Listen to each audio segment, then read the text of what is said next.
The Brooklyn Vampire. By November 1934, 10-year-old Grace Budd had been missing for 6 years. There had been no promising clues or developments regarding her disappearance. That is, until her mother, Delia Flanagan Budd, received an anonymous letter. It read, "Dear Mrs. Budd, on Sunday, June the 3rd, 1928, I called on you at 406 West 15th Street, brought you pot cheese and strawberries. We had lunch. Grace sat in my lap and kissed me.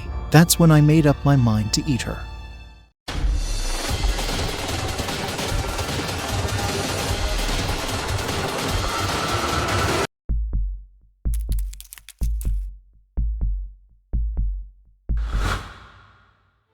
The bizarre, rambling letter that Mrs. Budd received on that cold November evening began with the tale of a deckhand who developed a taste for human flesh and ended with a harrowing description of Mrs. Budd's daughter being murdered and roasted in the oven.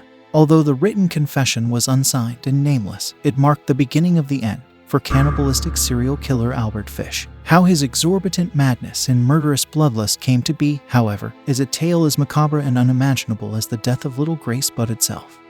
Born on May 19, 1870, in Washington, D.C., to Randall and Ellen Fish, Hamilton Howard, also known as Albert Fish, had many names. The Brooklyn Vampire, the Werewolf of Wisteria, and the Gray Man.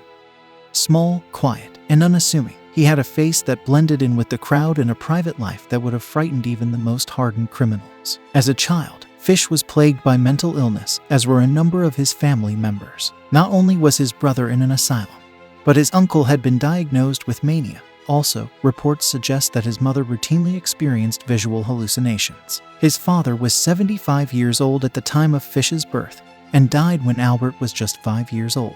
His widowed mother didn't have the resources to care for Albert and his 3 siblings alone and left them with a state orphanage.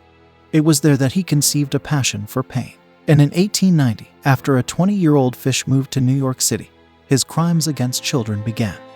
By 1919, his obsession with torture and cannibalism had brought him to contemplate murder. He began to look for vulnerable children, such as intellectually disabled orphans or homeless black children, youths that he assumed wouldn't be missed. He scoured advertisements in local papers put out by families looking for someone to perform housework, or by young men looking for work themselves. It was through one of these advertisements that he found young Grace Budd. Although Grace wasn't always Albert Fish's intended target, it was her older brother that he had set his sights on.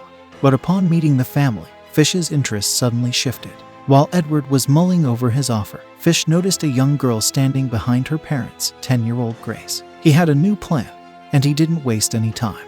While discussing his fictitious farm and the imaginary work Edward would undertake, Fish casually mentioned that he was in town to visit his niece and attend her birthday party. Would little Grace like to join him? Albert Fish somehow convinced Delia and Albert Budd to let him take their daughter along to his niece's birthday party. Fish took Grace, dressed in her Sunday best, to his house upstate, the same one he had intended to use as a torture chamber for her brother. He hid himself in an upstairs bedroom, naked, so as not to get blood on his clothing, while Grace picked wildflowers in the yard. Then he called her inside. When she screamed at the sight of him, Fish grabbed her before she could flee. As his gruesome letter read, "First, I stripped her naked. However, she did kick, bite, and scratch. I choked her to death, then cut her in small pieces so I could take the meat to my rooms, cook, and eat it. It took me 9 days to eat her entire body." The letter, which had clearly been intended to cause panic within the Budd home, hastened Albert Fish's downfall. The paper he had written the letter on happened to be a piece of stationery from the New York Private Chauffeurs Benevolent Association.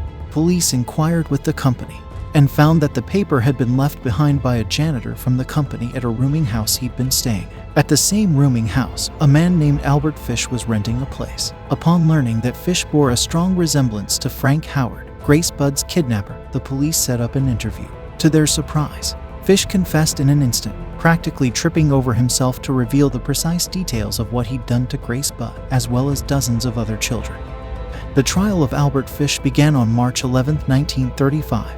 And demonstrated quite clearly that the man was insane. As expected, his defense pleaded innocent by reason of insanity. Fish admitted that his auditory hallucinations in the form of voices had told him to kill children. Despite numerous psychiatrists involved in the trial supporting the insanity plea, however, the jury found Fish sane enough to found guilty. The trial took 10 days and ended with a verdict that saw Fish executed by electrocution the following year. That's it for today's video. Thanks for watching. Subscribe to stay tuned for more true stories.